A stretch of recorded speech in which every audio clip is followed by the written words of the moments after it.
पेय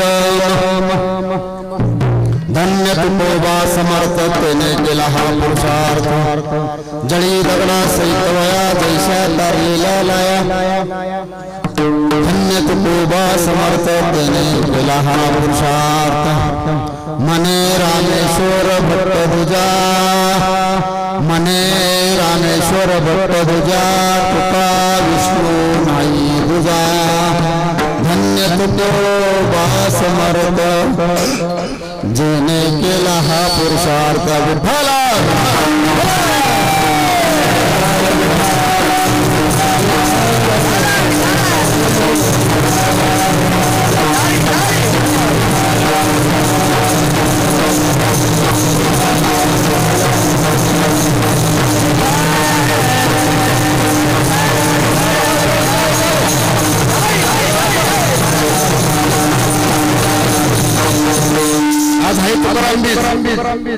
आज तुकाराम महाराज सदैव वैकुंठाला गेले आज मोठा असा दिवस आहे तो दिवस आपल्या नशिबाने हा अखंड नाम यज्ञाच्या सप्त्यामध्ये आलेला आहे तुकाराम तुकाराम नाम घेता का प्रेम धन्य तुकोबा समर्थ तेने केला हा पुरुषार्थ तुकाराम महाराजांनी असा पुरुषार्थ केलाय कुणी जलसमाधी घेतल्या बघा या ठिकाणी कुणी समाधी घेतल्या संजीवनी समाधी घेतली पण तुकाराम महाराज सदैव वैकुंठाला गेले एवढं सोपं आहे का तुकाराम महाराज म्हणजे तुमच्या आमच्यासारखे संसारिक जीवन जगत असताना सामान्य कुटुंबामध्ये जन्म घेतलेला होता आणि ते या ठिकाणी आपल्यासारखेच माणूस म्हणून जगत होतं त्यांना मुलं होती बाळा होती बायका होत्या गुरं होती डोरं होती तसं आपणही तसंच आहे फक्त आपल्या ती वृत्ती फक्त प्राप्त जागृत झाली पाहिजे तुकाराम तुकाराम नाम घेता का प्रेम धन्य तुकोबा समर्थन तेने केला हा पुरुषार्थ त्या ठिकाणी आज वैकुंठ गमनाचा सोहळा दुपारी 12 वाजता जो या ठिकाणी झाला तो आजचा दिवस आहे बघा प्रत्येक मनुष्य जन्माला आल्यानंतर त्याला जायचं आहे पण जाताना चांगलं कर्म करून जावं नमिला गणपती माऊली सार जाता गुराया दंडवत गुरुराया चरणी मस्तक ठेवले आपल्या स्तुतीला द्यावी मती नमो विठ्ठला राजया पांडुरंगा नमो रुक्मिणी माऊली नानरंगा नमो पुंडलिका नमो चंद्रभागा नमस्कार माझा रुक्मिणी पांडुरंगा करो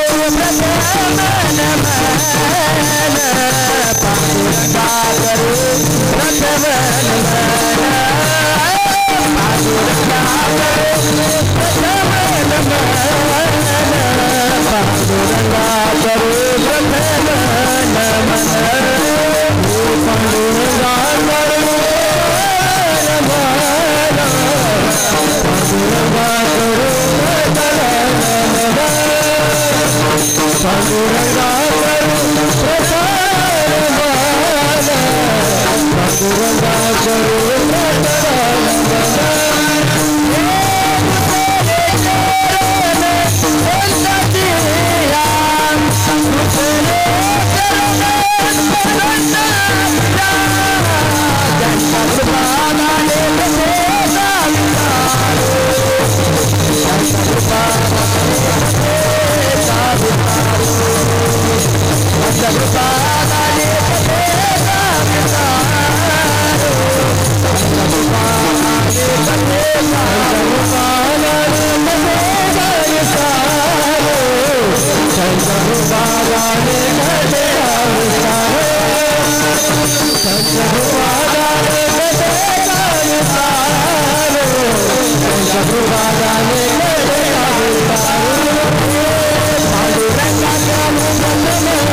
पांडुरंगा करू प्रथम नमन दुसरे चरण संताची त्यांच्या कृपादाने कथेचा विस्तार बाबाजी सद्गुरु दास तुका कैलास राणा शिवचंद्रमौळी फणींद्र माथा मुगटे जळाले कारुण्य सिंधू भव दुकारे तुझ वीन शंभो आम्हा कोण दारे ज्या ज्या ठिकाणी मन जाय माझे त्या त्या ठिकाणी निजरूप तुझे सदा सर्वदा योग तुझा घडावा तुझे कारणी ध्येय माझा पडावा उपेक्षू नको गुणवंतानंता रघुनायका मागणे हेच आता पंढरीच्या देव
देवराया दंडवत तुझे पाया मागणे तुझ प्रती हाय देशील तरी पाय पांडुरंगा या संतासी हेच मज दे अनेक तुझ काय न मागू देवा तुका म्हणे आता उद्धार तू होई मज ठेवी पायी संताच्या या संतासी मिरवी हेच मज दे अनेक तुझ काय न मागू देवा मस्तक आहे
पोरं बडबड करतात काय पोरं तुकाराम तुकाराम नाम घेता का प्रेम धन्य तुकोबा समर्थ तेने केला हा पुरुषार्थ जळी दगडा सहित वया तारेल्या झैशा लाया म्हणे रामेश्वर भट्ट दुजा तुका विष्णू हई गुजा धन्य तुकोबा समर्थ जेने केला हा पुरुषार्थ प्रस्तुत प्राप्त सेवेसाठी आज या ठिकाणी धुव निवासी संत शिरोमणी तुकोबाराय यांचा 4 चरणाचा अभंग आणि ह्या अभंगामध्ये वैरी यथार्थ वर्णन करतो कुणाचं तुकाराम महाराजांचं वैरी ज्यावेळेस आपलं वैरण करतो त्याला यथार्थ वैरण म्हणायचं की बाबा वैरणी वर्णन करावं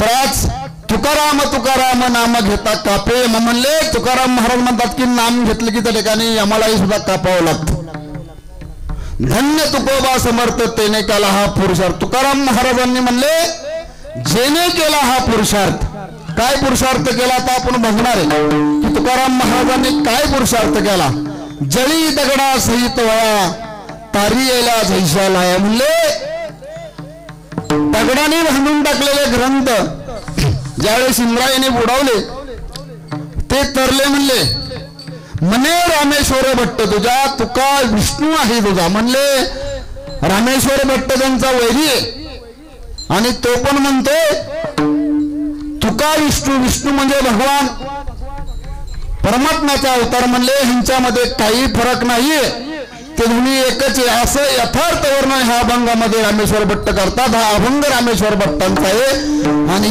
4 चरणाचा आहे रामेश्वर भट्ट या ठिकाणी बघा आपण जर एखादा आपला वैरी असेल आणि आपल्या गावामधला एखादा डॉक्टर झालेला मुलगा आहे आणि त्या मुलाला पाहण्यासाठी बाहेर गावची 4 मंडळी आली आणि वैरीची त्याची गाठ पडली तर त्याने विचारलं अमुक अमुक इस्माचं नाव काय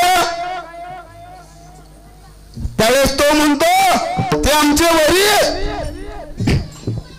आम्हाला काय विचारू नका 4 पिढ्यांचे वैरच आहे म्हणजे आमचा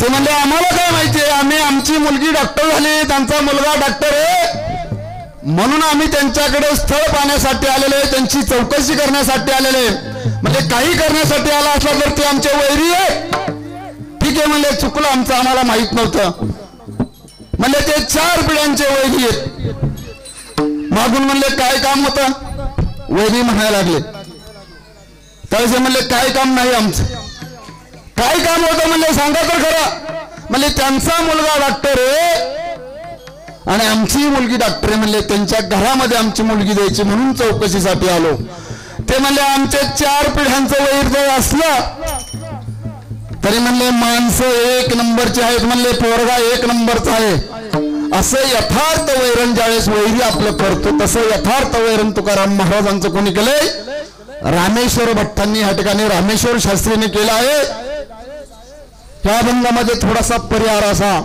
देणं वक्त्याचं काम आहे अखंड नामयज्ञ 16 गेले 10 वर्ष म्हणजे आता एक तप पूर्ण होण्यासाठी 2 वर्ष राहिल्यात आणि आज या ठिकाणी सुपखुर्द गावामध्ये चालू असलेला ज्ञानेश्वरी पारायण 16 अखंड नामयज्ञ आज ह्या सेवेचा 4था दिवस आणि 4थ्या दिवसाची सेवा तुम्ही ग्रामस्थांनी माझ्यासारख्या पामराला दिल्याबद्दल मी तुम्हा सर्वांचे प्रथम या ठिकाणी आभार व्यक्त करतो आणि ऋण व्यक्त करतो आणि ज्यांनी मला ह्या कार्यक्रमासाठी ह्या सेवेसाठी ज्यांचं सौजन्य आहे ते आपले जयसिंग शिदू मेत्रे आणि भाऊसाहेब नामदेव मेत्रे कोळी कन्या पुत्र होती जे सात्विक तयाचा हरिक वाटे देवा बघा सौजन्य घ्यायचं कुठेतरी आपल्याला दान करायचं अशी ज्याची वृत्ती असते त्याच्या भाग्यामध्ये हे मिळत असतं तसे या ठिकाणी ज्यांनी सौजन्य दिले कार्यक्रमामध्ये आता 7 दिवस 8 दिवस हा नामयज्ञ चालू आहे ज्यांनी ज्यांनी सौजन्य प्रत्येक कीर्तनाला दिले त्यांना सर्वांना धन्यवाद बाबा त्यांच्या संसारामध्ये मी असं सांगेल पांडुरंगाला की यांनी 1 हाताने दिला असेल तर 2 हाताने मदत करा आणि करणार काहीच कमी पडत नाही आणि ह्या आपल्या नामयज्ञाची शोभा वाढवण्यासाठी ही आळंदीची मुलं आहेत गायक आहेत मृदंगमणी आहेत ही तुमच्याच गावातली लहान मुलं दिसतात सर्व आपले जगताप महाराज आहेत व्यासपीठ चालक तुम्ही चालवताना व्यासपीठ या ठिकाणी महाराजांनाही धन्यवाद देतो सर्व महिला वर्ग आहे तरुण वर्ग आहे वयोवृद्ध वर्ग आहे सर्वच या ठिकाणी ग्रामस्थ बहुसंख्येने उपस्थित आहे या ठिकाणी महिला 80% आहेत आणि पुरुष 20% आहेत तरी जेवण ठेवले त्यांना काय भाकरी करायचं बायांनी ठरवलं बरं झालं म्हणजे 8 दिवस चुलीमध्ये पाणी ओतले पेटवायचं नाही चुलीला म्हणले आता पेटवायचं नाही 8 दिवस अगदी म्हणले आपल्या या ठिकाणी माझ्या म्हणले लवकर रानात मी आलं हरिपाठ संपलाची कीर्तनाला 7 सव्वा 7ला हजर महिला गडी म्हणतोय चला येतो मागून धार काढून येतो वैरणकाडी करून येतो कुणी म्हणणार चला अजून मधलं वचन झालं नाही जाऊन करायचे काय मग त्या ठिकाणी बघा ही सर्व मंडळी आलेली आहेत सर्वांचं ह्या ठिकाणी मी दर्शन घेतो ह्या कलाकारांना धन्यवाद देतो व्यासपीठ चालकांना धन्यवाद देतो, त्यांनी सेवा दिली भाऊंनी, जयसिंग भाऊंना या ठिकाणी मी धन्यवाद देतो आणि सेवेला सुरुवात करतो. विठ्ठला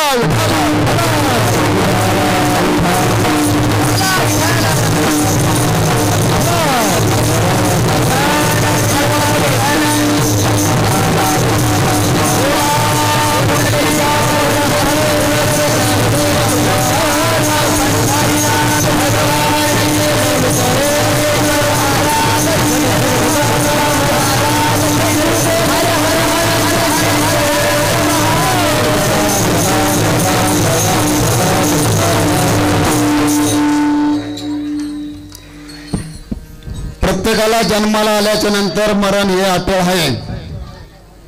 आपल्याला ज्या ज्या वेळेस विठ्ठल विठ्ठल भजन होईल त्या वेळेस आपण हाताने टाळी वाजवायची आणि आपल्या मुखाने नामस्मरण घ्यायचे. ज्याला ऐका येत नसेल, ज्याला हात नसतील त्यांनी कानाने श्रवण करायचे, ज्याला आहेत त्यांनी वाजवायचे, नाही तर पुढच्या जन्मात बाजारात वाजवावं लागतं सोमवारचे. मग लोक म्हणणार चला बाजूला हो बाजूला हो, पण तरी ते म्हणणार अडवणार तुम्हाला. मग तसं व्हायचं असेल तर आपल्याला ह्या जन्मात का, तर बाबा प्रत्येकाला हात दिल्यात.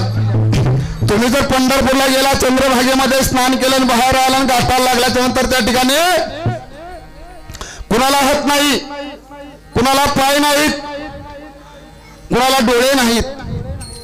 बघा मी मागच्या एकादशीला पंढरपूरला गेलो होतो आणि एक भिकारी त्याचं पैसा टाकण्याचं एक भांडे होतं, म्हणजे पातीलं म्हणू आपण त्याला, आणि ते पातीलं पालतं घातलेलं होतं आणि प्रत्येकाचं उतानं होतं. त्याने ते पातीलं पालतं घालून त्याच्यावरती झोपला होता तो. आणि मी म्हणलं अरे उठवा याला, त्याने का पालतं घातले?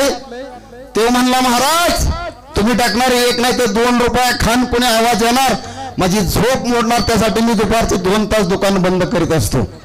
भिकारी सांगतो 2 तास दुकान बंद आपलं आणि मग चालू. तसं आता आपलं 2 तास तरी चालू ठेवा हाताचं दुकान, म्हणजे काय होईल की नाहीतर हे अंधारे बांगडे आहेत त्यांनी म्हणले ज्याला हात होता त्याने हाताने टाळी वाजवली नाही, म्हणजे मुखाने कधी नामस्मरण केलं नाही. ज्याला पाय होतं म्हणजे नको त्या ठिकाणी गेला, 5 वाजले की निघाला म्हणले आणि संध्याकाळी घरी आला. तसं म्हणले ह्या ठिकाणी मग आपल्याला ह्या 84 लक्ष येऊनी फिरून आल्याच्या नंतर हा मानव देह, ज्यावेळेस आपलं पाप पुण्य समान होतं त्यावेळेस आपल्याला मानव ध्येय प्राप्त होतो, तसा ध्येय प्राप्त होत नाही. जर तुमचं पुण्य जास्त झालं तरी मिळत नाही, पाप जास्त झालं तरी मिळत नाही. दोन्ही तराजू समतोल राहायला लागतात, तेव्हा आपल्याला त्या ठिकाणी हा मानव जन्म मिळतो, तसा मिळत नाही. म्हणजे नाम संकीर्तन साधन पैसोपे जन्मांतरीचे नलगती सायास जावे वनांतरा सुखे को घरा नारायण. नामस कीर्तन म्हणले नारायण घरी येतो. मग म्हणले कुठं जायची गरज आहे का? ठाई सवय सोनी करा एक चित्त आवडे अनंत आळवावा. म्हणले फक्त चित्त पाहिजे. आता तुम्ही ह्या ठिकाणी आल्या आणि तुमचं चित्त जर या ठिकाणी नसेल, येऊन म्हणले काही उपयोग नाही. म्हणले 8 दिवस नुसतंच म्हणणार लय जोरात सप्त झाला, लय जोरात सप्त झाला, फक्त भोजनासाठी झाला, आपल्यात काही पदरात पडलं नाही. म्हणून आपल्या पदरात पडायसाठी आपण आपला मोबाईल आहे ना, तो मोबाईल आपण किती वेळ लावतो चार्जिंगला? कुणी 1 तास, अर्धा तास, 2 तास चार्जिंग झाला की 24 तास वापरतो. तसं 8 दिवस सर्वांच्या बॅटऱ्या चार्जिंग करून घ्यायच्या, आणि ह्या एकदा बॅटऱ्या चार्जिंग करून घेतल्या वर्षभर तुम्हाला व्यान आहे. मागे पुढे उभा राहे संभाळीत आलिया घात निवारया. बघा देव आपल्या मागे पुढे उभा आहे. मग त्या ठिकाणी मग आपण पांडुरंग जर आपल्या पाठीमागे सुद्धा आहे आणि पुढे पण आहे, तर आपण मग कशाची चिंता करायची नाही. म्हणजे गरीबापासून श्रीमंतापर्यंत प्रत्येकाला सुखाची अपेक्षा आहे. सांगा कुणाला सुखाची अपेक्षा नाही? हात वर करा, त्याला 10,000 रुपये देऊन टाकू आपण, की सुखाची अपेक्षा नाही म्हणून. प्रत्येक जण अहोरात्र प्रयत्न करतोय सुखासाठी, पण सुख कुठे मिळत नाही. म्हणजे सर्व सुखाची आशा जन्माले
असा जन्म गेला क्षण एक मुक्ती यज्ञ नाही केला हिंडता दिशा शिन पावला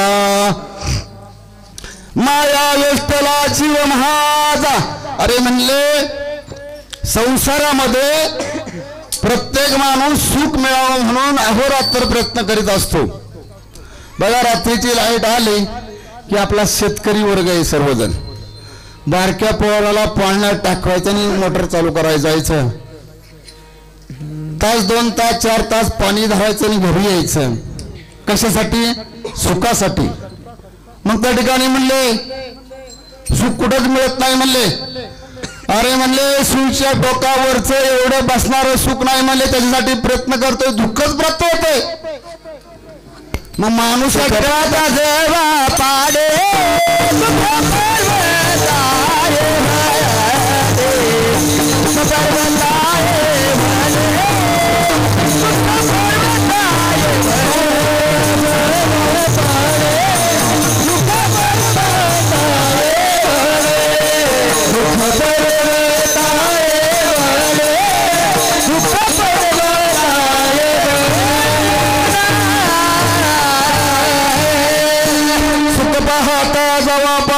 दुःख पर्वताय वडे म्हणजे सुख पाहता म्हणजे सुईच्या टोकावर बसलं एवढं जवळच असतं दुःख म्हणले डोंगरा एवढे मग माणूस इथं थांबला नाही त्याने संसाराचं माध्यम केलं मग म्हणले मुलं बाळ पैसा अडका जमीन जुमला गाडी घोडं बांगला म्हणल्याच्या नंतर सुख मिळाल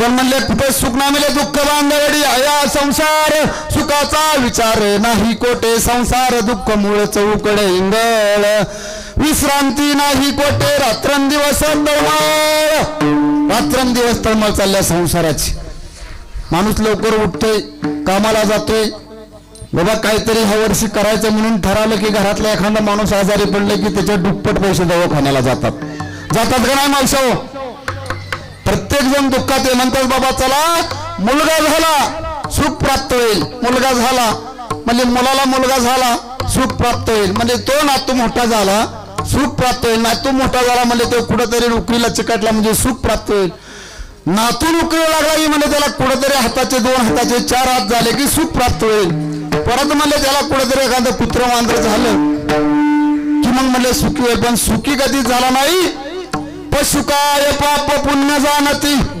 उत्तम मध्यम भोग भोगती पशु पक्ष्यांना हा जन्म मिळाला पण नाही आणि कळाला पण नाही पशु पक्ष्यांना जन्म मिळाला का कळाला पण नाही त्यांना कळाला का सकाळचं उठायचं किलबिल करायचं कुणाच्या ज्वारीचं दाणं खा बाजरीचं खा कुठं अंजिराच्या बागेवरती जा टोचा मारा खा पण त्यांना हा जन्म मिळाला पण नाही आणि कळाला पण नाही मग हा जन्म मनुष्याला मिळाला पण कळाला नाही म्हणजे विषय ओढी भरले जीव ह्याची कोण करेल किंवा अनेक विषयामध्ये नादान झाल्यामुळे मनुष्याला ह्या जन्माचं सार्थक कळलं नाही मग हा जन्म कुणाला मिळाला म्हणजे हा जन्म कळाला देवांना कुठल्या स्वर्गातल्या देवांना म्हणले हा जन्म कळाला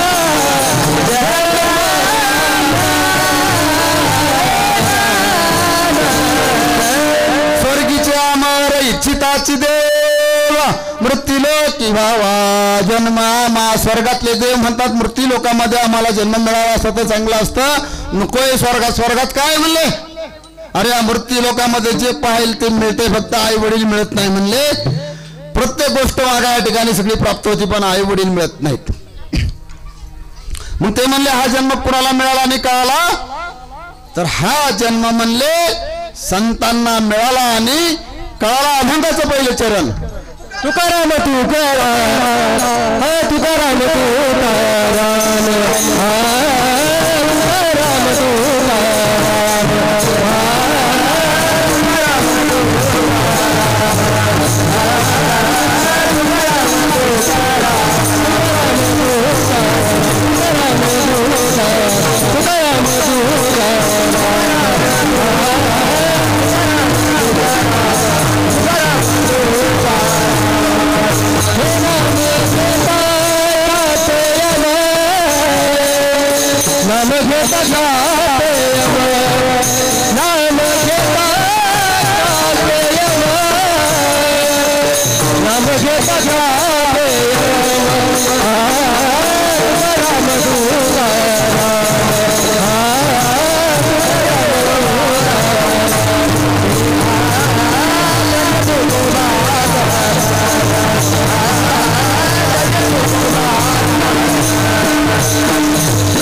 थोडा आवाज आहे ना.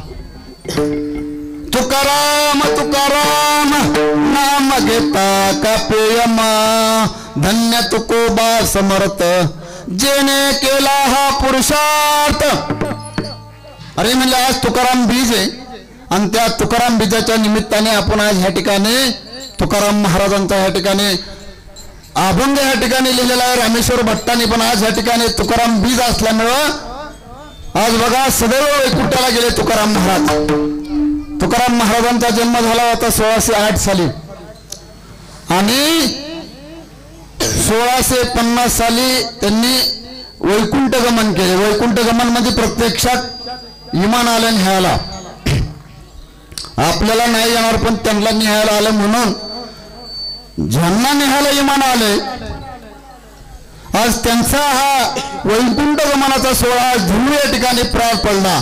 आपण किती भाग्यवान आहे. आपल्या ह्या नगरीमध्ये सोपान काका आहे, निवृत्तीनाथांचे त्या ठिकाणी बाबा त्र्यंबकेश्वरला स्थान आहे, त्या ठिकाणी सासोला चांगावटेश्वर आहे, जवळ गेला तर दिवा आहे, ज्ञानेश्वर आहे, पंढरपूर पण आपल्याला जवळ आहे. महाराष्ट्र राज्यामध्ये सर्व देवस्थाने या ठिकाणी प्राप्त झाली तरी आपल्याला बघा ह्या घरातल्या देवाला यायचं म्हणलं गावातल्या तरी माणूस आळस करतोय.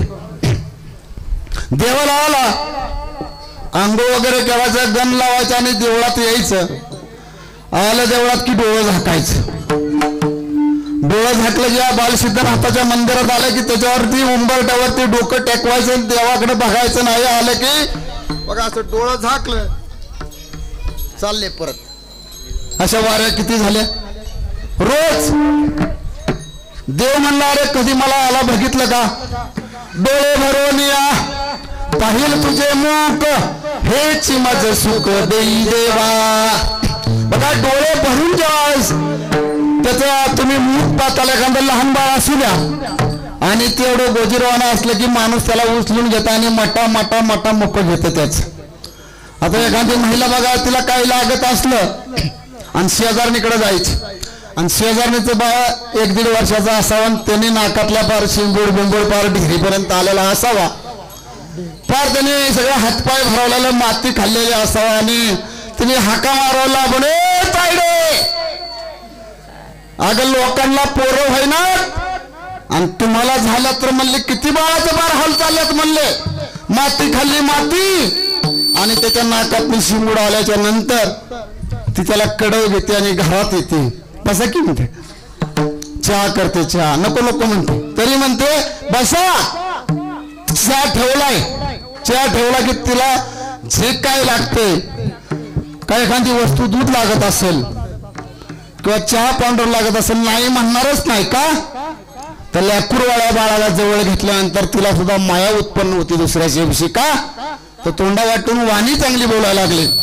तसं या ठिकाणी आपण रोज परमेश्वराच्या भेटीला आला तर त्याला डोळे भरून पाहिलं पाहिजे तरच आपल्याला देव पावणार, नाही तर देव आपल्याला आयुष्यात पावणार नाही. म्हणले देव काय बाजारचा भाजीपाला आहे का, म्हणजे देव आशाने पावायचा नाही रे. त्यासाठी तुकाराम तुकाराम नाम घेता का प्रेम, धन्य तुकोबा समर्थ त्याने केला हा पुरुषार्थ. अहो पुरुषार्थ केला त्याने. काय केला पुरुषार्थ तुकाराम महाराजांनी बघा. तुकाराम महाराज या ठिकाणी त्यांच्या वंशामध्ये 8व्या वंशाला जन्माला आल्यात. तेव्हापासून त्यांची पंढरीची वारी. मग त्यांचे वडील भोलोबा, आई कनकाई, मग त्या ठिकाणी एक सावजी तुकाराम, 3 मुलं जन्माला आली बघा.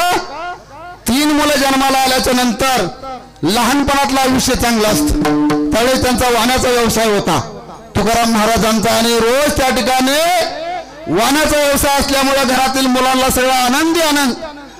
कुणाला नड लागली की तुकाराम महाराजांच्या वडिलांच्याकडे जावं, गावामध्ये लग्न आहे बाबा आमचं दागदागिनं ठेवा पण महाराज आम्हाला पैसे द्या. असा व्यवसाय असताना एवढा आनंदामध्ये जीवन चालत असताना बघता बघता तुकाराम 12 वर्षाचे झाले आणि 12 वर्षाचं त्यांचं लग्न केलं. 12व्या वर्षी तुकाराम महाराजांनी 12व्या वर्षी लग्न केल्यानंतर त्या ठिकाणी 13वं वर्ष लागलं. लोहगावची पत्नी केली रुक्मिणी नावाची. बडबड करू नका विठ्ठला विठ्ठला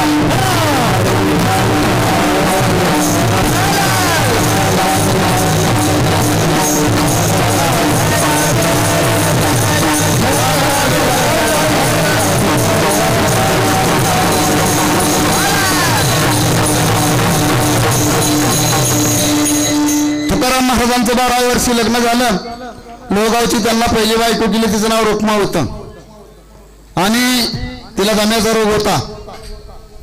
तुकाराम महाराजांना माहित होते. काही दिवसांनी दिवस निघून गेल्यानंतर तिला मूलबाळ होईना म्हणून दुसरं लग्न केलं. ती दुसरी केली, तिचं नाव होतं जिजाबाई. ती होती आपाजी गोव्यांची पूर्वी पश्चिम महाराष्ट्रातील म्हणजे आपल्या पुण्याच्या बाजूची.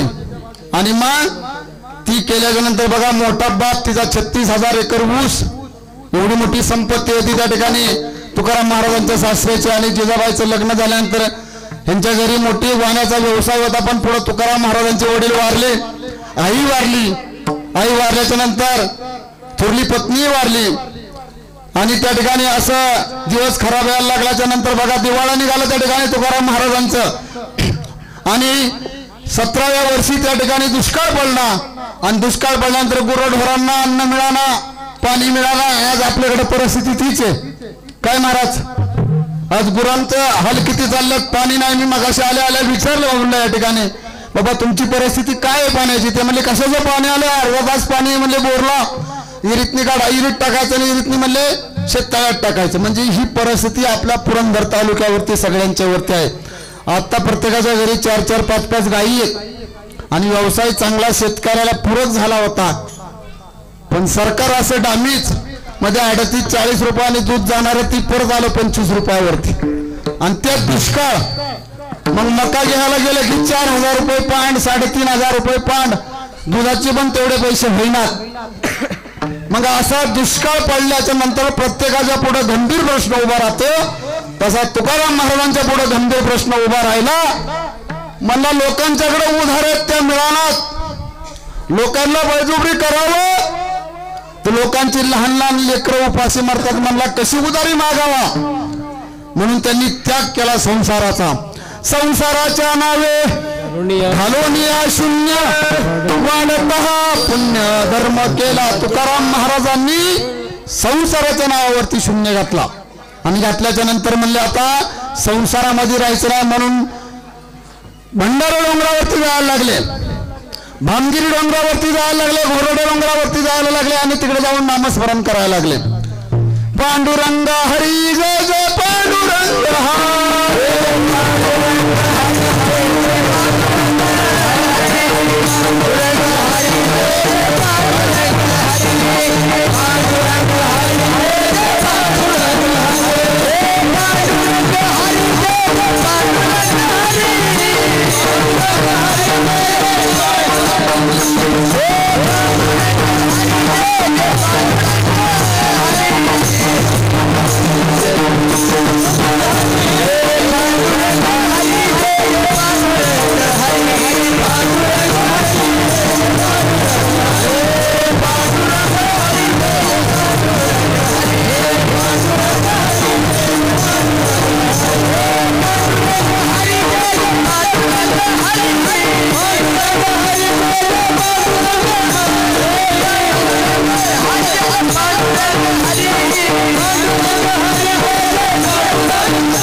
पांडुरंग हरी भजन चालू केलं.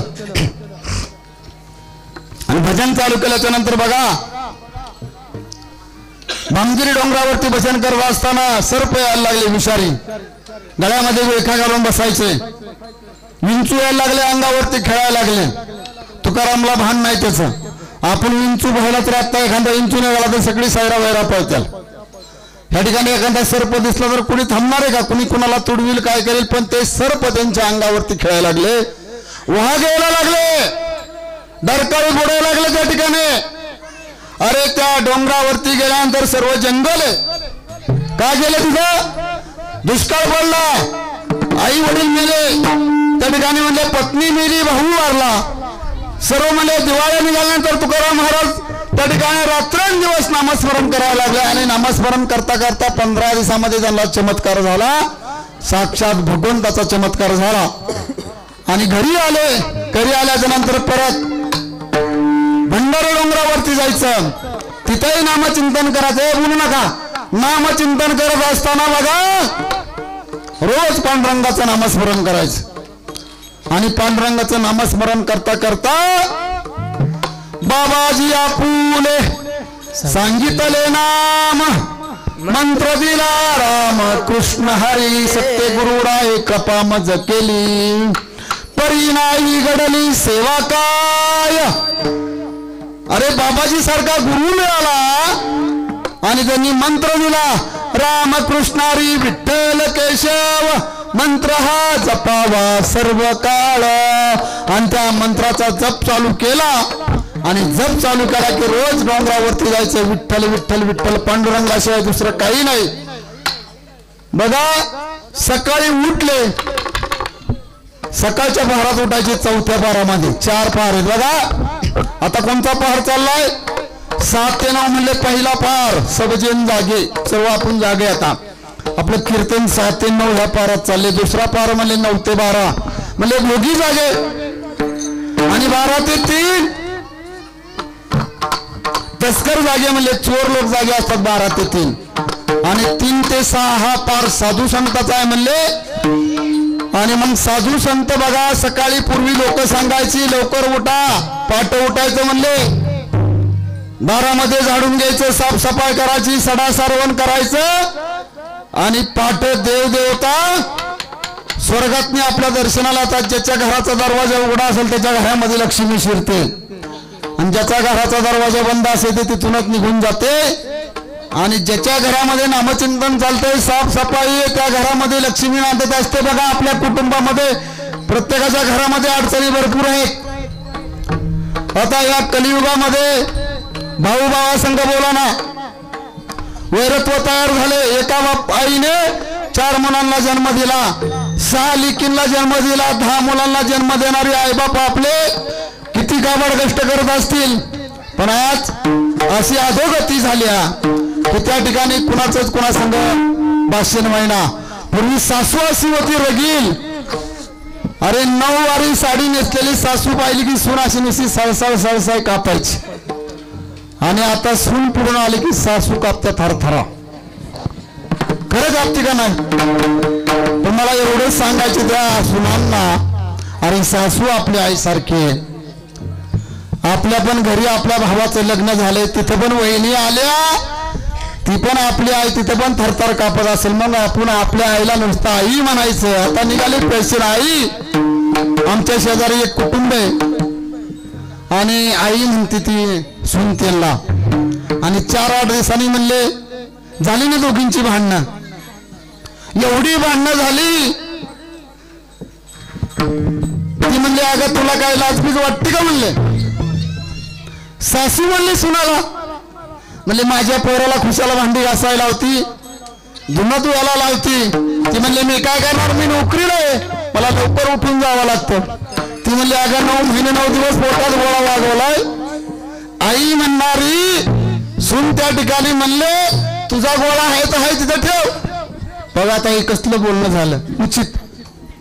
आणि त्या ठिकाणी म्हणून सांगायचं अरे जसे आपले आई वडील आहेत ना आपल्या आई वडिलांना जसं आपल्या भाऊजांनी बोलणं असं आपल्याला वाटतं तसं आपल्या सासू सासऱ्यांनाही आपण देव मानलं पाहिजे. तरच त्या ठिकाणी बघा तुम्हाला या ठिकाणी पुण्य घडणारे म्हणले काशी केली मथुरा केली केली मी द्वारका जगात देव नाही आई बापा सारखा. अरे म्हणले आई बापा सारखं कुठे दैवत नाही कुठेही फिरू नका म्हणले. रोज उठारा आई वडिलांच्या पायावर पडा आणि कुठल्याही कामाला निघून जावा 100% तुमचं काम होणार. मग बघा तुकाराम महाराजांना गुरु भेटला बाबाजी आपुले सांगितले नाम मंत्र दिला रामकृष्ण हरी. माघ शुद्ध दशमी पाहुणी गुरुवार होता त्यावेळेस आणि त्या दिवशी मंत्र दिला उपदेश दिला आणि गुरु झाले तुकाराम महाराजांना. बघा तसे गुरु प्रत्येकाला करून घ्यायचे. तुम्हाला प्रत्येकाला गुरु आहे का नाही. आणि ज्याच्या नावाने मणिमंगळसूत्र तो कोण तो पहिला गुरु आपला. त्याच्या सकाळी उठलं की पाया पडायचे. तुम्ही म्हणणार काय महाराज त्यांच्या पाया पडता संध्याकाळी 5 वाजले की डोलत येतात. आणि कसं पाया पडायचं म्हणजे येतात लिजिंग खेळत मग तुम्ही जायचं आरती घेऊन म्हणलं. तर त्या ठिकाणी आपल्या हातात सर्व गोष्टी आहेत म्हणले. त्या आपल्या मालकाला जाग्या वाहनायचं बाईच्या हातात आहे म्हणलं. म्हणले बाईनी ठरवलं ना एखादी गोष्ट करायची, ती झाशीची राणी आहे म्हणले, ती छत्रपती शिवाजी महाराजांची आई जिजाबाई म्हणले. अरे म्हणले तिने ठरवलं मालकाची दारू सोडायची, तर त्या ठिकाणी ते सक्सेसफुल होत आहे. तेवढा प्रयत्न केला पाहिजे तुम्ही. गोळ्या वेळा द्यायच्या नाही, पण आपल्या मालकावरती तेवढं जीवापाड प्रेम करायचं. एवढं प्रेम करा. बघा भगवंताला साकडं टाकायचं. देवा जर माझा मालक या ठिकाणी दारू प्यायचं बंद झाला नाही तर तुझं नाव घेणार नाही. अरे जिजाबाई शिव्या द्यायची. तुकाराम महाराज भंडारा डोंगरावरती चालले. भंडारा डोंगरावरती गेलेत का, गोरडे डोंगरावरती गेलेत का, भामचंद डोंगरावरती गेल्यात? कुठल्या डोंगरावरती जावं? गोरडे डोंगरावरती जायचं, भंडारा डोंगरावरती असायचं. डोंगर चढून खाली येणं सोपं आहे का? अरे काळ्या विठ्या तुझी रांड वांडकी झाली म्हणले. बघा देवाला शिव्या द्यायची तुकाराम महाराजांची बायको. का? तर तुकाराम महाराजांना घरी आल्यानंतर एक दिवस सांगितलं, अहो जातानी सांगा कुठल्या डोंगरावर जाणार होती. एक तर काम नाही, धंदा नाही, मोकळे होता आणि मोकळेच रोज खाता पिता म्हणले. मुलांच्यावर लक्ष नाही, संसारावर लक्ष नाही, बायको काय करते लक्ष नाही. सकाळी उठताय जाताय. दिनरजनी हाची धंदा, गोविंदाचे पवाडे. दिनरजनी हाची धंदा,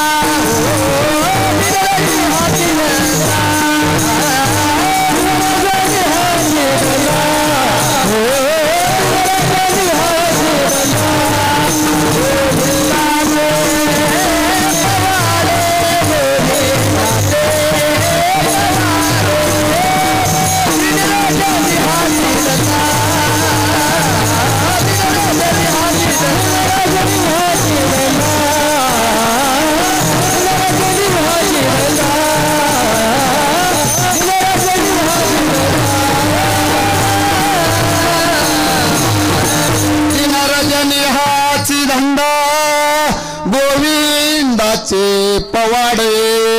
रोज उठायचं आणि जायचं. मग तुकाराम महाराजांनी सांगितलं, अवले अवले म्हणायला लागले बायकोला लाड लाडाने.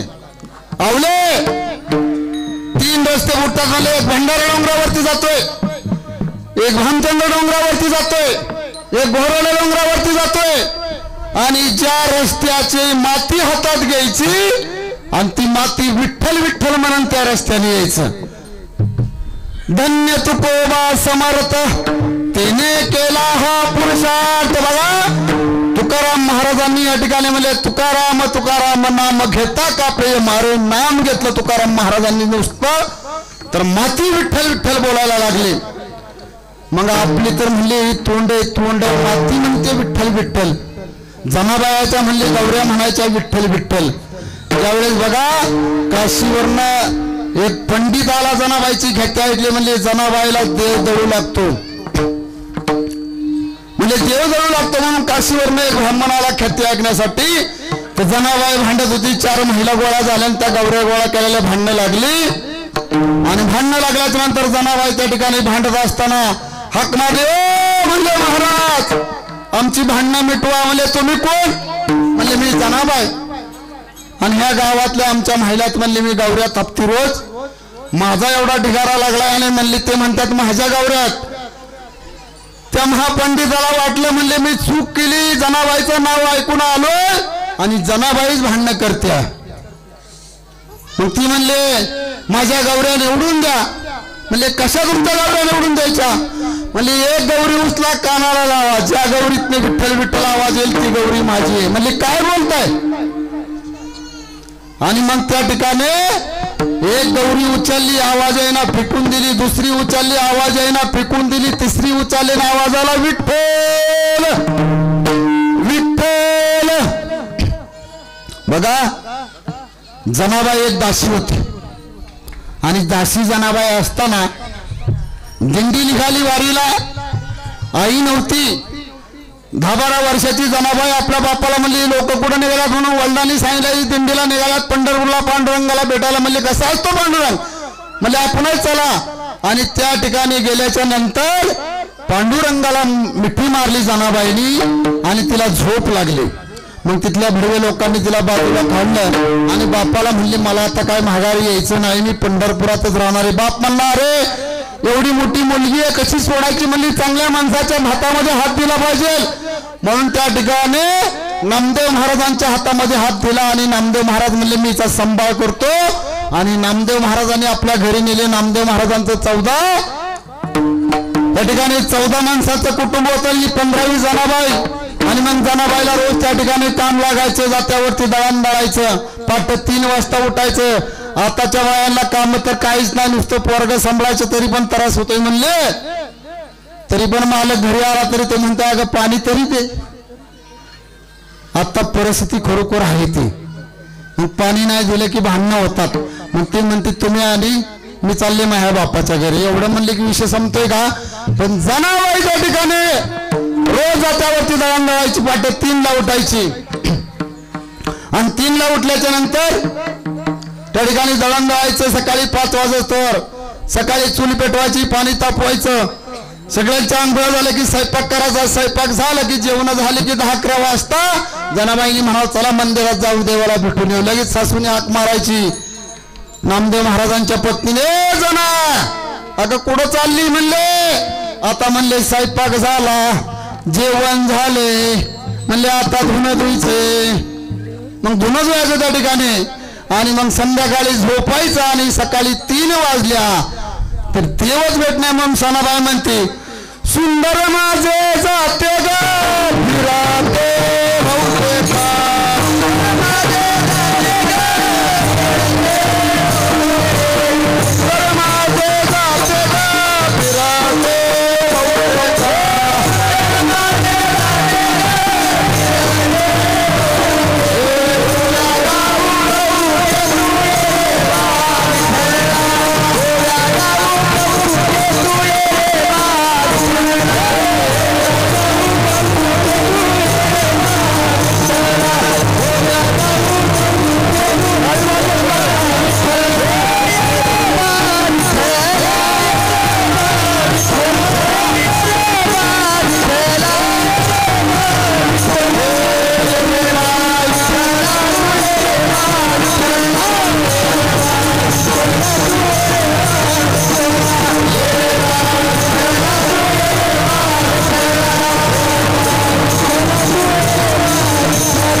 देवाला बोलवायची एवढी ताकद होती जनाबाईमध्ये. आणि देव याच्या दळण दळू लागायला. बघा एवढा परमार्थ करा देवासाठी, देव आपल्यासाठी धावून आला पाहिजे. म्हणले ह्या ठिकाणी हा संसार लटकाय म्हणले. काय म्हणले या संसारामध्ये. संसार दुःख मूळ चौकडे इंडळ, विश्रांती नाही कोठे, रात्रंदिवस तळमळ. खुशाल माणसं खोटं बोलतात. फोन आला, हॅलो महाराज कुठं आहात. महाराज सुपत आहेत. महाराज सांगतात मी पुण्यात आहे. सांगा तुम्ही अशी जर लोक खोटं बोलायला लागले तर कसा पाऊस पाणी पडायचा. त्या ठिकाणी बघा मागा बघू नका, पुढे बघा.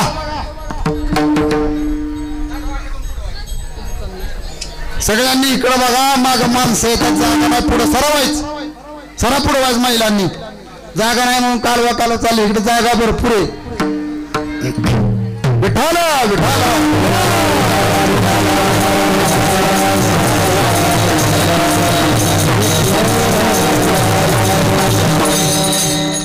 तुकाराम तुकाराम नाम घेता का बेम. बघा तुकाराम महाराज सांगतात नामात एवढी ताकद आहे. नाम जर तुम्ही घेतलं तर बघा. यम म्हणजे कोण कोण आहे. यम म्हणजे म्हणले बाबा त्या रस्त्याने चालला नाही एखादा भला मोठा काळा सर्प आडवा आला आपल्याला, त्याने जर आपल्याला चावले आपल्याला ठेवणार आहे का. तेव्हाच यम म्हणले. मग म्हणले मग त्या ठिकाणी राम राम म्हणलं तर तो तिथं थांबतच नाही, तो निघून जातो. म्हणून तुकाराम तुकाराम नाम घेता का प्रेम. अरे नामात एवढी ताकद आहे म्हणले कशातच ताकद एवढी नाही. अभंगाचं दुसरं चरण बोलत तुकोबा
समर्थ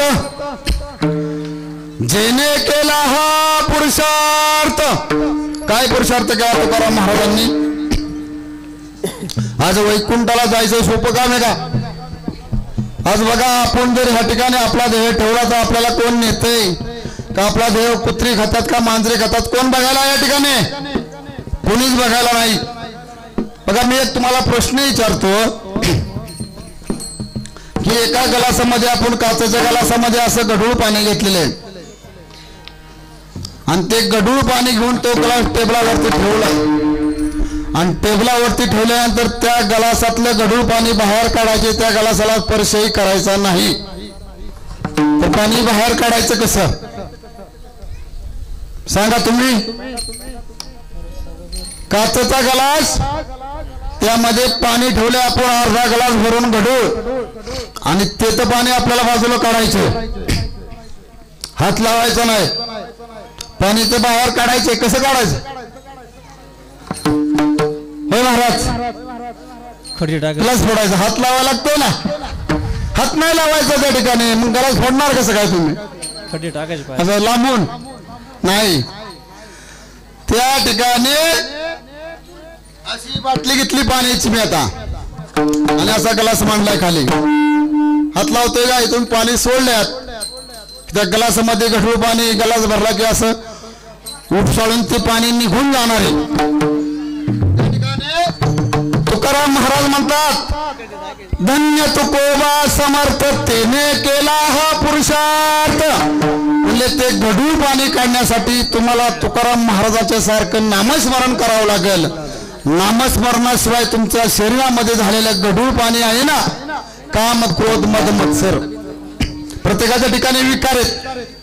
कुणाला बोललं की राग सहन होत नाही. लोकांनी काय म्हणायचं? काय नाही, त्याला पितृदोष येते. तसंच म्हणले कडक आहे कडक. एखादे म्हणले अहो लईच ताई बडबड करतात की लगेच त्यांनी सांगायचं नाही तिला काय वडील वारलेले 4 वर्ष झाले ते पितृदोष तिला, त्यामुळे ती सारखी अशी कुणावर पण तोंड टाकते.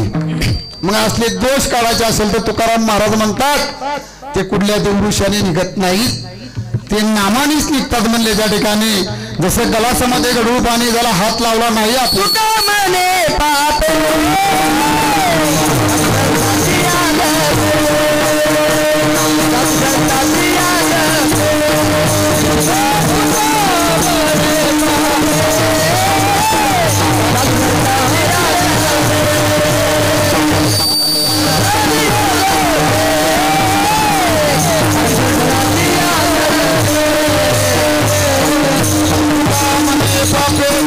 संताची जपे तुका म्हणे पापे जाती रोगाची रूपे. बघा, तुकाराम महाराज म्हणतात पाप तुम्ही रोग केला असला तरी नामस्मरण केल्यानंतर जाते म्हणले. तुकाराम महाराज वैकुंठाला गेले. आता वैकुंठाला गेल्याच्या नंतर बघा, त्यांना 3 मुली होत्या तुकाराम महाराजांना आणि 3 मुलगे होते. त्या ठिकाणी त्यांचं एका मुलीवरती एवढं प्रेम होतं. बघा, बापाचं एवढं प्रेम असतं मुलींच्या वरती, मुलगा मिळाला तरी बापाच्या डोळ्यात पाणी येत नाही. पण मुलगी जर म्हणले बाबा लग्न करायचे पाहुणे बघा आले तर त्या दिवशी पाहुणं बघून जातील. त्या दिवसा बसून भाऊ रात्रीचं झोपत नाही. 2:30-3 वाजता बाप जागा असतो आणि आपली उशी घेतलेली असेल त्या उशीत डोकं घालून रडत असतो. त्याला वाटतं अरे 18 वर्ष सांभाळला पोटचा गोळा, आता सोडून जाणार आहे. आता काय करायचं? आज ना उद्या लग्न ठरल म्हणले, हाताच्या तळफोडासारखं म्हणले सांभाळायला हा रक्तमासाचा गोळा मला सोडून जाणार. आणि थोड्याच दिवसात लग्न ठरलं की बघा बाप म्हणतो 2 एकर विकेल, पण पोरीचं लग्न ढांगाडोंगामध्ये करणारा बाप असतो. आणि मग 2 एकर जमीन येतो आणि मोठा मांडव घालतो. म्हणजे 4-2 एकरामध्ये सर्वांना निमंत्रण देतो, माझ्या ताईडीच्या लग्नाला यायचं बरं का. अरे प्रत्येकाला भेटेल त्याला नमस्कार करतो तो बाप. म्हणतो माझ्या ताईडीचं लग्न आहे, माझ्या मुलाच्या लग्नाला तुम्ही आला नाही, पण माझ्या ताईडीच्या लग्नाला यायला विसरू नका. अरे प्रत्येकाच्या घरी जातो आमंत्रण देणारा बाप आणि लग्नाचा दिवस उजाडतो. भला मोठा टेज घातलेला आहे, त्याच्यावरती नवरी इकडून तिकडे फिरत असती. अरे तिच्या हाताला मेहंदी काढलेली असते, तिने सजावट केलेली असते. आणि तो बाप त्या आपल्या मंडपाच्या कमानीपाशी हजर असतो आणि येणाऱ्या प्रत्येक पाहुण्याला हात जोडत असतो आणि नमस्कार करीत असतो. या या या, जेव्हा जेवल्याशिवाय जाऊ नका. आणि बघा बघता बघता लग्नाची घटका भरते. लग्नाची घटका भरली की सगळी वराडी आलेली आहेत. सर्व नातेवाईक आल्यात, ग्रामस्थ आल्यात, मोठमोठे नेते मंडळी आल्यात. आणि लग्नाचा समय झाल्याच्या नंतर ब्राह्मण म्हणतो या ठिकाणी आता लग्नाचा टायमिंग झालेला, अक्षता वाटून या. आणि अक्षता वाटायला सुरुवात झाली की बापाच्या हृदयामधल्या अक्षता जाग्या होतात. आणि बाप अरे जसा पावसाचा थेंब एखाद्या डेखावरती पडावा आणि तो विरघळून जावा, तशी अवस्था त्या बापाची होते. शुभ लग्न सावधान. बघा तुम्ही म्हणता आता हाय जेवण लग्न लागल्याच्या नंतर आपल्याला गडबडू नका. आणि मग लग्न लागलं, अरे अर्धा मंडप सुटून जातो आणि नवरा नवरीची गाठ सोडली जाते. आणि सोडल्यानंतर बघा नवरा नवरीची गाठ सोडल्यानंतर नवरदेव त्या ठिकाणी कुणाच्या पाया पडतो, नवरी कुणाच्या पाया पडते, आपल्या मावशीच्या पाया पडते, मामाच्या पाया पडते. आईला म्हणते आई आतापर्यंत तुझ्या बाबाचं पटलं नाही, आम्ही होतो मधी, पण आता नाहीये. आता काय लय किरकिर करू नको, बाबांना गोळ्या चालू आहेत, त्यांच्यावरती लक्ष दे. आणि आईच्या गळ्यात पडून रडणारी लेक भावाच्या पाशी ते बाळा म्हणती माझ्यापेक्षा लहान आहेत, शाळा शिक, आई वडिलांची भांडणं झाली तर कुठं बाहेर निघून जाऊ नको, घरामध्ये राहा. भाऊही रडतो बहिणीसाठी. आणि नंतर बघा मंडपाच्या एका खांबाला टिकून उभा असणारा बाप आणि मुलगी पळत जाती. आणि बघा पळत गेल्याच्या नंतर दोघा माई लेकराची अशी घट्ट मिठी एकामेकाला मारून बसतात. ती मिठी सुटत नाही. एवढा प्रेम करणारा बाप ज्या वेळेस आपल्यात निघून गेल्याच्या नंतर बापाची आठवण आपल्याला येत असते. आता बघा या कलियुगामध्ये अरे 2 वर्ष झालेला कुठंतरी एखाद्या मुलावरती प्रेम केलं आणि ज्या आईने आणि बापाचा हाताचा पाळणा केला, नेत्राचा दिवा केला, 18-20 वर्षे प्रेम लावणारी आई आणि बाप त्या ठिकाणी विसरून जातात आताच्या तरुण आपल्या मुली. आणि कुठंतरी एखाद्या भंगार संगारा संग प्रेम करायचं, पळून जायचं, लग्न लावायचं, सर्व गणगोत इसरायचं. अरे कुणी सांगितलंय? अरे ज्या आई बापाने आयुष्यभर काबाड कष्ट केलं, जो बाप म्हणतो 2 एकर जमिनी किंवा मुलीचं लग्न ढांगाडोंगामध्ये करेल, त्या बापाचा विचार करा, त्या आईचा विचार करा. अरे एक वेळेस आई उपाशी राहिली आपल्यासाठी, एक वेळेस बाप उपाशी राहिलाय. अरे जेवण मिळलं नाही त्यांना, पण त्यांनी आपली भूक भागवली, 4 भाकरी केल्या, 4 मुलांना दिल्या, संध्याकाळी भात घातला, 4 मुलांना दिला. आई वडील उपाशी झोपली, त्याची आपण प्रत्येकाला जाण ठेवली पाहिजे. तुकाराम महाराज वैकुंठाला गेले आणि मुलीला सांगितलं नाही म्हणून बाबा गेले कोण्या गावा, ऐशी भागीरथी करी गावा. अरे बाप गेल्यानंतर मुलगी धावा करायला लागली आणि आवाज गेला तुकाराम महाराजांना, माझ्या मुलींना मी विचारलं नाही. आणि भागीरथी नावाची मुलगी होती तुकाराम महाराजांची. तुकाराम महाराजांना यावं लागलं परत. अरे वैकुंठाला स्वर्गाला गेलेला जिवंत माणूस परत येणं सोपं आहे का? अरे त्या ठिकाणी आपल्या मुलीसाठी तुकाराम महाराज परत आले आणि मुलींनी सांगितलं बाबा थांबा तुमच्यासाठी काहीतरी मी करते. घरामध्ये बाजार नाही, सामान नाही, चहा करायचा तर चहा पत्ती नाही, घरामध्ये दूध नाही. तांब्या घेतला आणि भागीरथी बाहेर निघाले. म्हणजे काय करते बाळा? काही नाही म्हणले बाबा दूध नाही, दूध घेऊन येते चहाला. म्हणले दे इकडं तांब्या. अरे ज्या ठिकाणी दगडाचा नंदी होता त्या नंदी मधनं दूध काढलं तुकाराम महाराजांनी. हा तुकाराम महाराज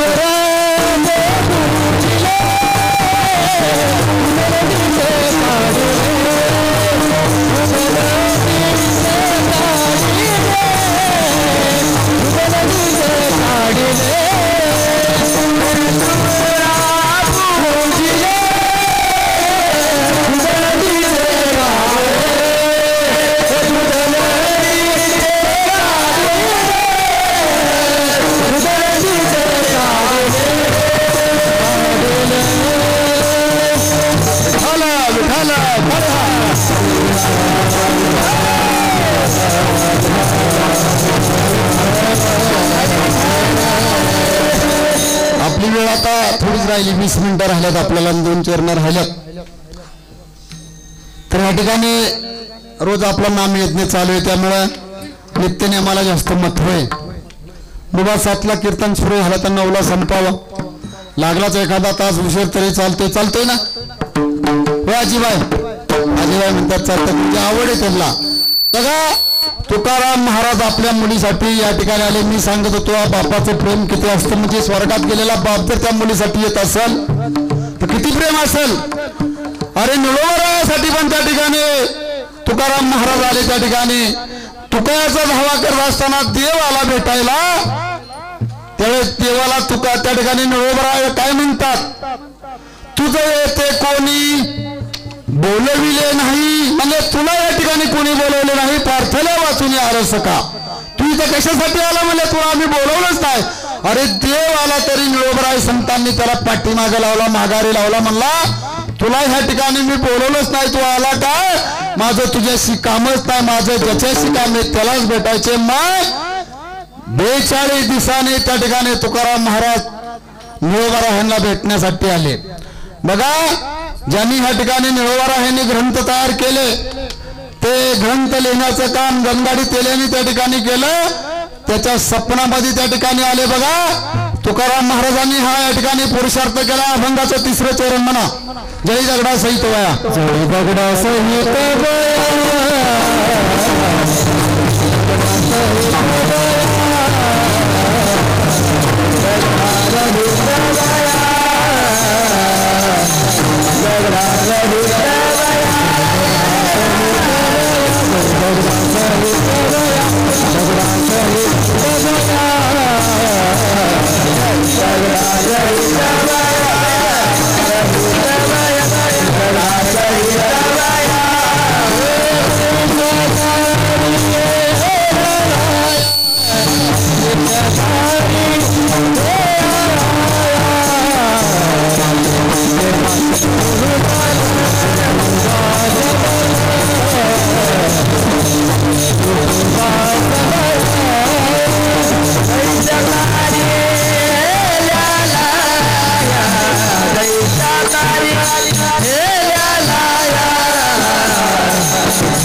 तारियाला जैशाला या म्हणजे म्हणले ज्यावेळेस बघा तुकाराम महाराजांनी ग्रंथ लिहिले.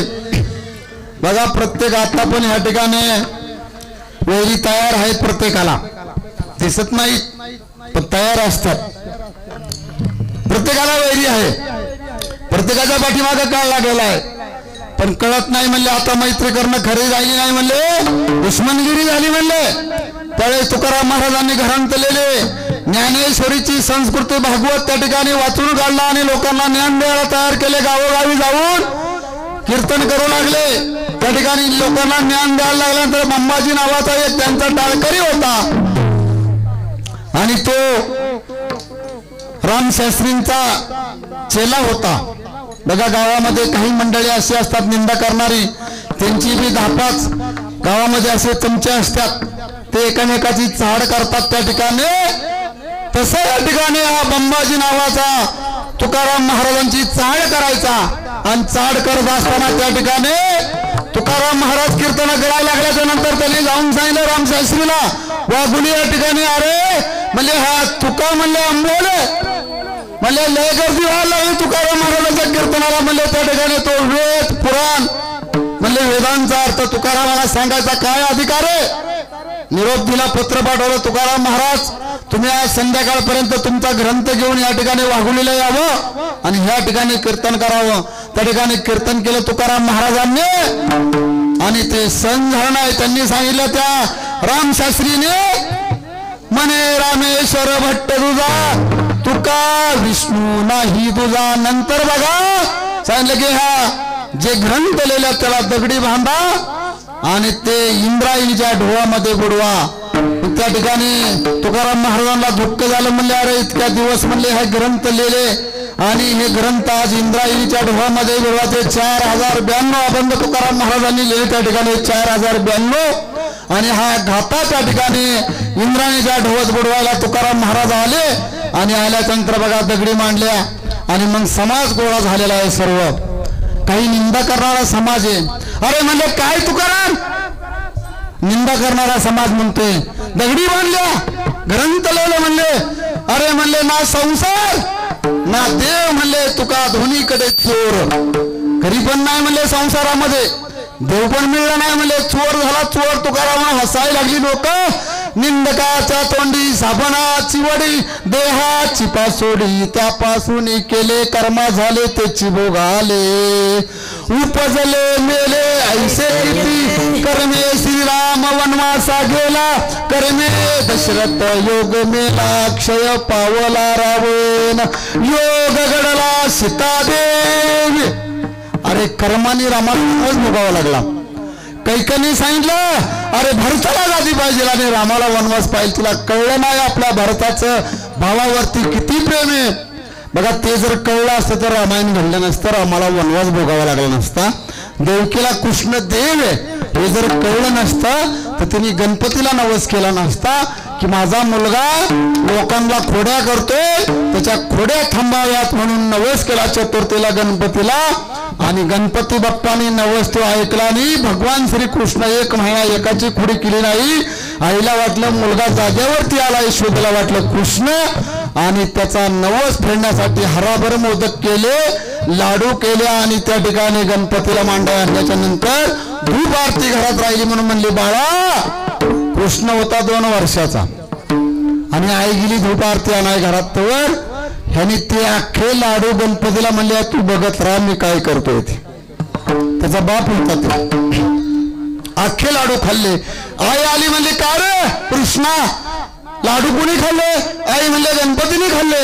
अरे काय बोलतोय म्हणले 1000 म्हणले या ठिकाणी उंदराची पिल्ला आली आणि भला मोठा एक त्याच्यावरती ढेरदार माणूस आला आणि त्यांनी अख्खा हरा खाल्ला. ठीक आहे म्हणले. आई म्हणले आता काहीतरी आपल्या गणपतीला निवेद म्हणून आई परत गेली गुळ खोबरं आणायला. गुळ खोबरं आणाय गेली. म्हणले आईला अजून देवच कळला नाही. आणि मग देवाशीच पुछे देव कुठे. मग आई गुळ खोबरं आणाय गेलं गणपतीला म्हणला तूच आता चल माया पोटात. जेवढे लाडू हराभर खाल्ल्यात ना त्यांना म्हणले दडपून बसव खाली. गणपतीच गेला नाही. आली ना गुळ खोबरं घेऊन. अरे कृष्ण गणपती कुठे म्हणले आ केला आणि धाकावलं ब्रह्मांड दिसलं. आईला जर देव कळला असता तर चाडीसाठी आईने गणपतीला नवस केला नसता. तसं तुम्हा आम्हाला ह्या ठिकाणी देव कळला नाही, तुकाराम महाराज कळले नाही, समाजाला कळले नाही. म्हणून रामेश्वर भट्टांनी त्यांचे ग्रंथ इंद्रायणीच्या ढोबात बुडवल्यानंतर 13 दिवस तुकाराम महाराजांनी अनुष्ठान मांडलं. अरे जिजाबाईची लहान लेकरं अन्न करायची. रोज सकाळी जिजाबाईनी इंद्रायणीच्या ढोबावरती यावं, तुकाराम महाराजांना साकडं टाकावं. आता तरी बघा मुलं 4 दिवस झाली, 5 दिवस झाली, 8 दिवस झाले मुलांच्या पोटामध्ये अन्न नाही. संध्याकाळी घरी जावं, आईने अन्न शिजायला घालावं जिजाबाईनी. आणि अन्न शिजत आलं की मुलांना भुका लागलेल्या असायच्या. मुलांनी सांगावा, आई बाबा जेवले नाहीत, आम्ही कसं जेवायचं? बाबा गेले कोण्या गावा, ऐसी भगीरथी करी धावा. अरे बाबा कुठल्या गावाला गेल्यात? मग एक दिवस आई दोन्ही मुलं आपल्या बगलाला मारली, स्वयंपाक केलेली पाटी डोक्यावरती घेतली आणि इंद्रायणीच्या ढोळावरती आले. दिवस 10वा होता. अहो म्हणले काय करताय? म्हणले मुलांच्या तोंडाकडे बघा, त्यांच्या अंगामध्ये त्राण राहिला नाही. म्हणले किती दिवस अनुष्ठान करायचं? तुकाराम महाराज एक नाही दोन नाही, देवाचं नामस्मरणाशिवाय दुसरं याडच नाही. 11 दिवस झाले, 12 दिवस झाला आणि 13व्या दिवशी अनुष्ठान सुटले. जळी दगडा सहित वह्या तारियल्या सैशालाया. अरे इंद्रायणीच्या ढवामध्ये भगवंताने बाळरूप घेतलं आणि जशा इंद्रायणीच्या ढवामध्ये ग्रंथ दगडी बांधून त्या ठिकाणी बुडवले होते, जसे ना तसे कोरडे ग्रंथ निघाल्यानंतर रामेश्वर भट्टांना कळालं. अरे वैर्याला कळालं म्हणून वैर्याने यथार्थ वर्णन त्या ठिकाणी तुकाराम महाराजांचं केलेलं आहे की त्या ठिकाणी यथार्थ वर्णन म्हणजे ज्यावेळेस वैरी ज्यावेळेस ग्रंथ बुडवायला लावतो त्यावेळेस त्याला दुर्बुद्धी सुचती आणि ते ग्रंथ दैवशक्तीने वर आल्यानंतर त्याला ते पाहिल्याच्या नंतर तुकाराम महाराजांची ताकद कळल्याच्या नंतर तो आळंदीकडे धाव घ्यायला निघतो. जाता जाता एक विहीर लागती आणि असा उन्हाचा कार झाल्यानंतर त्या विहिरीमध्ये उडी मारतो आणि बाहेर आल्यानंतर अंगाची धाव सुरू होते. रामेश्वर शास्त्रींची धाव सुरू झाल्यानंतर जनगड नावाचा त्यांना तो तुकाराम महाराजांचा टाळकरी भेटतो. अरे म्हणले माझ्या अंगाची धाव होती, काय करावं? तो म्हणला जा तू आळंदीला ज्ञानेश्वर महाराजांना भेट. ज्ञानेश्वर महाराजांच्या समाधीवर डोकं ठेवलं, अंगाची धाव थांबारा खास थांबारा. ज्ञानदेवा काय केला? त्यावेळेस ज्ञानदेवाने सपनामध्ये येऊन रामेश्वर भट्टांना सांगितलं, अरे रामेश्वर भट्ट तू जाऊन ज्याच्या इंद्रायणीच्या ढोळामध्ये ग्रंथ बुडवले त्याच्या पायावरती मिठी मार. तुकिता तुलनेसी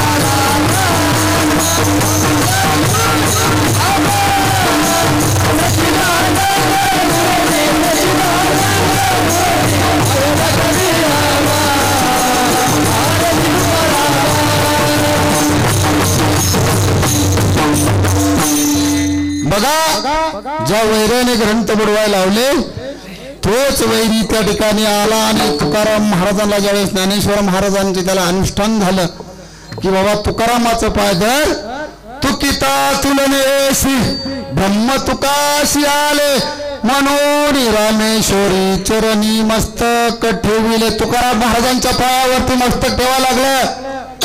अरे जो अहंकारी माणूस असेल, एखाद्या गरीबाला त्रास देत असेल तर त्याचा अहंकार ह्या ठिकाणी जाणार आहे, तो टिकणार नाही, त्याला शेवट वाईट मार्गाने जावं लागणार आहे. बघा ज्यावेळेस आपण या ठिकाणी या कलियुगामध्ये या मृत्यूलोकामध्ये जन्माला आल्यानंतर आपल्या जन्माचं आपल्याला सार्थक कळलं पाहिजे की आपण कशासाठी जन्माला आलेलो आहे. बघा ज्यावेळेस आपण आपल्या आई वडिलांच्या पोटी जन्माला येतो, ह्या मृत्यूलोकामध्ये पहिले जागा देण्यासाठी पहिले स्थान ज्या मातेने दिलं तिच्या उदरामध्ये 9 महिने 9 दिवस. एखादा बघा दुसऱ्या राज्यातला एखादा माणूस आपल्याकडे येऊ द्या आणि त्याला कुठेतरी एखादा रो हाऊस लागते, कुठेतरी त्याला एखादा बाबा बंगला लागतो भाड्याने, कुठेतरी एखादा फ्लॅट लागतो. त्यावेळेस तो त्या मालकाला भेटतो. तो मालक म्हणतो तुला ह्या बंगल्याचं ह्या फ्लॅटचं डिपॉझिट द्यावं लागेल आणि त्याचा दरमहा महिना ठरवला जातो, त्याचं भाडं द्यावं लागेल. पण ज्या आईने आपल्याला 9 महिने 9 दिवस या उदरामध्ये जागा दिली, पहिलं पाऊल ठेवायला जागा दिली, पहिला उपकार आपल्या आईने केला आणि तो मुलगा मोठा झाला. आज तो मुलगा इंजिनियर आहे, डॉक्टर आहे, कोणी शिक्षक आहे आणि त्या मुलाला पगार 1 लाख रुपये आहे. अरे त्या आईने मागितलं का 50,000 आणून दे? नाही मागितलं त्या आईने 50,000. कोणत्या आईने मागितलं? दुसरा उपकार आईने आपल्यावरती केला म्हणले आईने दिले हाडं. अरे मेळ जळला म्हणले, माऊस जळला, मोठमोठी वंटकी जळली, पण आईच्या दुधापासून तयार झालेले म्हणले हाडं त्या अग्नीने जाळू शकली नाही, ती हाडं जशीदा तशी राहिली. म्हणले तिसरा उपकार केला यांनी, अब्रुदान दिलं म्हणले आपल्यासाठी. काय दान दिलं? अब्रुदान. अरे म्हणले हजारो लोकांमध्ये बाळाला भूक लागली, त्यांनी कुणाचाही विचार केला नाही, आपल्या पदराड आपल्या मुलाला घेतला आणि स्तनपान दिलं. अरे म्हणले ज्या वेळेस किती मोठा बंगला बांधा, त्या बंगल्याच्या वटावरती जोपर्यंत तुमचे आई वडील जिवंत आहेत तोपर्यंत त्या बंगल्याला शोभा आहे. म्हणले अरे मुलगा घरात बाहेर नाही जावं, मोटरसायकल घ्यावं, आपल्या बायकोला विचारावं, मी गावामध्ये चाललोय. आई वडील वट्यावरती बसलेले असतात, वयोवृद्ध झालेले असतात, एका बाजूला आई एका बाजूला बाप आहे. आई बापांना मुलगा विचारत नाही. मुलगा रस्त्याने निघाल्यानंतर गाडी चालू करतो, निघून जातो. जोपर्यंत रस्ता वळणाचा येत नाही तोपर्यंत आईची पापणी खाली पडत नाही, बापाची पापणी खाली पडत नाही. बघा ह्या संसार रूपी खडकावरती चंदन रूपी बाप उगाळतो आणि तो चंदन रूपी बाप ज्यावेळेस उगाळला जातो त्यावेळेस हा संसार रूपी खडक हसतो आणि या चंदन रूपी बापाला म्हणतो, अरे चंदना तू उगळून चाललायस, तुला लाज कशी वाटत नाही.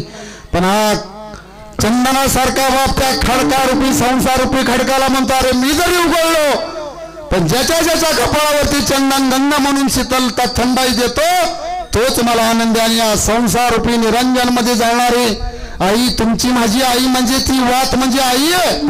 अरे संसार रूपी निरंजन म्हणतीये वाती द्यायला हस्ती म्हणजे तुला भाजत नाही का? त्या संसारामध्ये ती वात आहे ना, जळणारी वात म्हणजे ती आई आपली.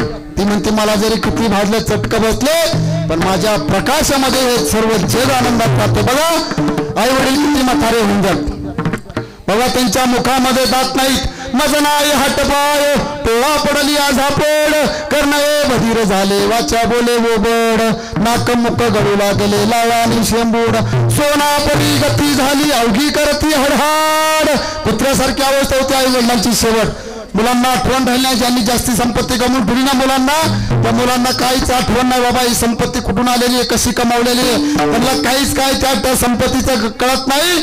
आणि मग मुलं वाम मार्गी निघतात आणि मग आई वडिलांना त्रास झाल्यानंतर समजत नाहीत, मारतात हाणतात आणि मग गावात पाटलाकडे जातात, अहो मुलगा भाकरी देईना. काय परिस्थिती.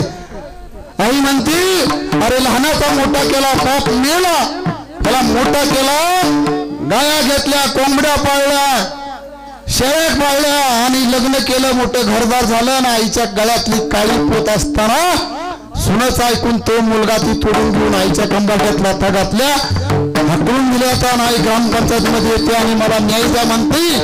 मी एक खळदचा लोकप्रतिनिधी सरपंच आहे, आमच्या गावामध्ये 2-3 केसेस अशा येतात, आम्ही पाहतो अरे काय या आई वडिलांनी आपल्यासाठी काय केलं आणि आज त्यांना काय नाही द्यायचा.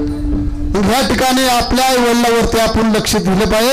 अरे आई वडील किती वयस्कर होऊन द्या, त्यांच्या मुखामध्ये जात नाही, त्यांच्या तोंडावाटे लाळ गळायला लागली ना, सुना असू द्या, लेख असू द्या, मुलगा असू द्या, अशी वंजळ करा आणि आपल्या आई वडिलांची लाळ आपल्या ह्या वंजळीमध्ये घ्या आणि घरात बाहेर निघा. समाजापुढे कधी हात जोडायला लागत नाही.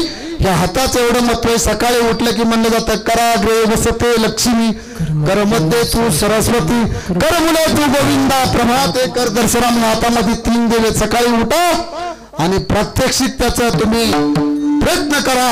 ह्या हातातल्या देवता जागृत होऊन तुम्ही कुठल्याही कामाला जावा, तुमचं काम 100% त्या ठिकाणी होणार आहे. त्या ठिकाणी आता आपला वेळ ह्या ठिकाणी 2-3 मिनिटाचा राहिलेला आणि शेवटचे एक चरण राहिले. आता ह्या ठिकाणी म्हटलं भजन घ्यायचं आणि भजन झालं की शेवटचे चरण होईल आणि ह्या ठिकाणी 5 ते 7 मिनिटांमध्ये सेवा संपणार आहे. सर्वांनी हातवर करा. या ठिकाणी शूटिंग चालू आहे, सुपेगावची शूटिंग आपल्या सगळं देशात होणार आहे. या ठिकाणी युट्यूबला हा कार्यक्रम जाणार आहे. तरी सर्वांनी हातवर करा आणि हाताने मुखाने नामस्मरण.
रामेश्वर भट्ट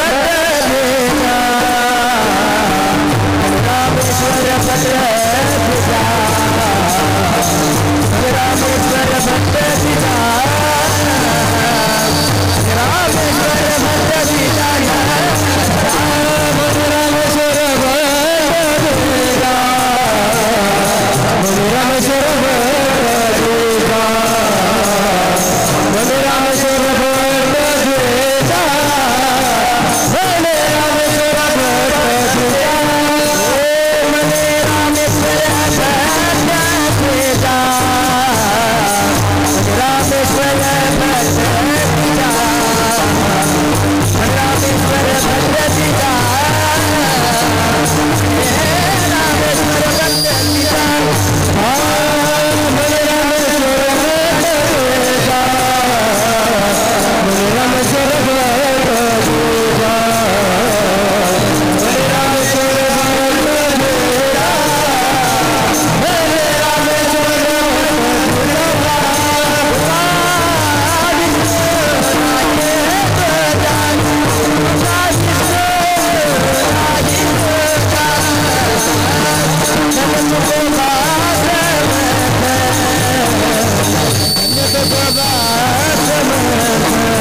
20 वर्षाचं त्या ठिकाणी अंजिराचा त्यांचा बाग आणि आमच्या ते भाव त्या गाडीवरती असायची, रोज मार्केटला जायची. बघा हे एकमेकाचं प्रेम असतं, त्यांचं भावाचं प्रेम, मी त्यांचा भाऊ आहे. आणि ह्या ठिकाणी त्यांनी बाबा सौजन्य म्हणले आमचे कादबाने महाराजांना कीर्तन द्या. मी आमच्या घरी 12 वर्षे सप्ताह करतो एकटा वैयक्तिक. आमची वस्ती 40 घरांची आहे. त्या ठिकाणी कामते कंपनीची जवळजवळ 45 घरे आहेत, तर आमचे कादबाण्यांची 3 घरे आहेत. 39 मतदान आहे आमच्या कादबाण्यांचं आणि वार्ड 1150 मताचा. आणि त्या वार्डामध्ये मी महाराज असताना आपला काय तो पेशा नाही, मी निवडून आलो आणि मी सरपंच झालो त्या गावचा.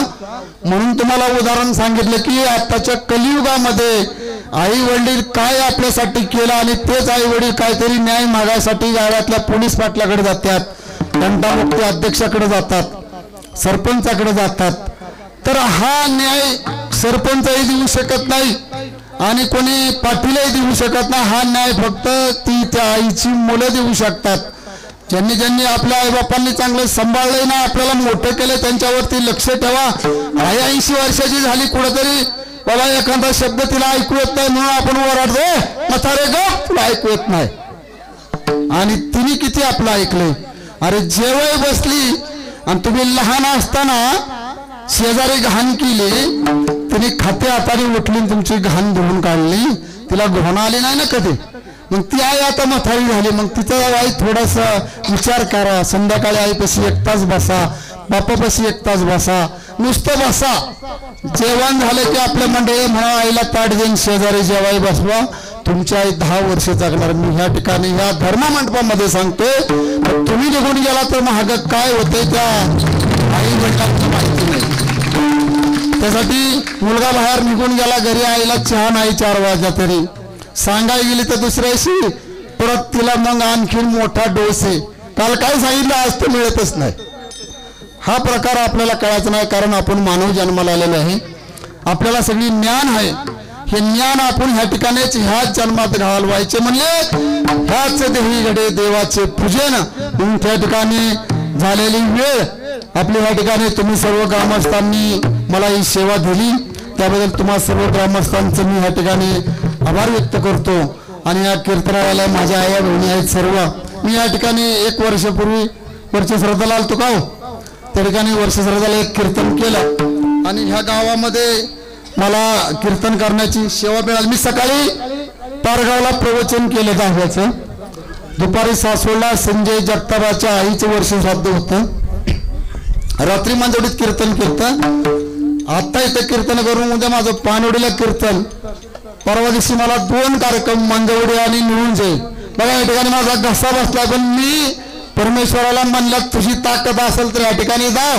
अरे तुमचा देव जागृत देवस्थान आहे. मी म्हणलं तू जर माझा आवाज बसवला तर मी या लोकांच्या पुढे काय बोलणार आहे, मी पाहणार आहे. म्हणलं तुझी ताकद जर असेल तर मला बोलायला लाव. त्या परमेश्वराने मला बोलायला लावलं, त्याच्या नावाने टाळ्या वाजवा. त्या गावातलं जागृत देवस्थान आहे, त्याला काही माणूस देणार आहे. या ठिकाणी झालेली सेवा या ठिकाणी बाबा आपण करविली तैसी केली कटकट वाकडी का मीठ देव जाणे. ज्यांनी ह्या ठिकाणी आज सौजन्य दिले, मग त्या ठिकाणी जयसिंग बाबा असतील, भाऊसाहेब नामदेव असतील, आणि त्यांना धन्यवाद देतो. ज्यांची कोणाची वर्गणी राहिली असेल त्यांनी ह्या ठिकाणी आपल्या मंदिरामध्ये ह्या यज्ञ करता दान धर्म करा. मेल्यानंतर बघा तुम्हाला त्या ठिकाणी वैतर नावाच्या नदीमध्ये विषारी सर्प सोडलेले असतात. त्या ठिकाणी आपण जर दान धर्म नाही ना केला तर त्या ठिकाणी कोणी नाही म्हणले नाही कुणाचा कुणी तुझा नव्हे रे कोणी अंती जाशील एकला प्राण्या माझं माझं म्हणून. दारात भिक्षुक आला, आपल्या थोडं ताटात असेल त्यातलं थोडं त्याला द्या. एखाद्या रूपाने देवही तुमची परीक्षा बघायला येतो. त्या ठिकाणी आपण किती जरी आपल्या घरात थप्पी, आता काही काहींच्या घरात लई थप्पी मोठी गावाची, एका 40-40 कट्टे झाले तर ते म्हणलं खायचे नाही, म्हणजे शुगर आहे. साखर फॅक्टरी तर म्हणजे संचालक आहे, साखर रोज बघतोय पण साखर खायची नाही. मग असले रोग येण्यापेक्षा काही करून खायला आपल्याला जे मिळेल ते चटणी भाकर खायला शरीर देवाला मागायचं. संपत्ती कोणी संघाने येत नाही, म्हणून साठी संपत्तीपेक्षा संतती चांगली घडवा. लहान मुलांना अशा मुलांना चांगलं ज्ञान द्या, संस्थेमध्ये घाला, ते तुमचा उद्धार करतात. त्यांना जर आता हे ताळ घ्यायचं कळलं ना तर मी म्हणले नक्कीच ती मुलं आपल्या घरामध्ये पायावर पडायला लागले आपल्या आजोबा आजीच्या, तर त्याच घरात म्हणले पंढरपूरचा पांडुरंग येणारे म्हणले कुठेही जायची गरज नाही म्हणले त्या ठिकाणी. ठीक आहे, जेवढं बोलाल तेवढं थोडं या ठिकाणी वेळ झालेला आहे. या ठिकाणी तुम्हा सर्वांचं दर्शन घेऊन करविली जैसी केली कटकट वाकडी का नीट देव. जे चांगलं असेल ते माझ्या गुरुचं, वाईट असेल माझ्या वाणीचं. मला मायबापाचा अंतकरण द्या आणि माफ करा. एवढेच तुमच्या चरणावर नतमस्तक होऊन सेवेला पूर्ण राम देतो. तुकाराम तुकाराम.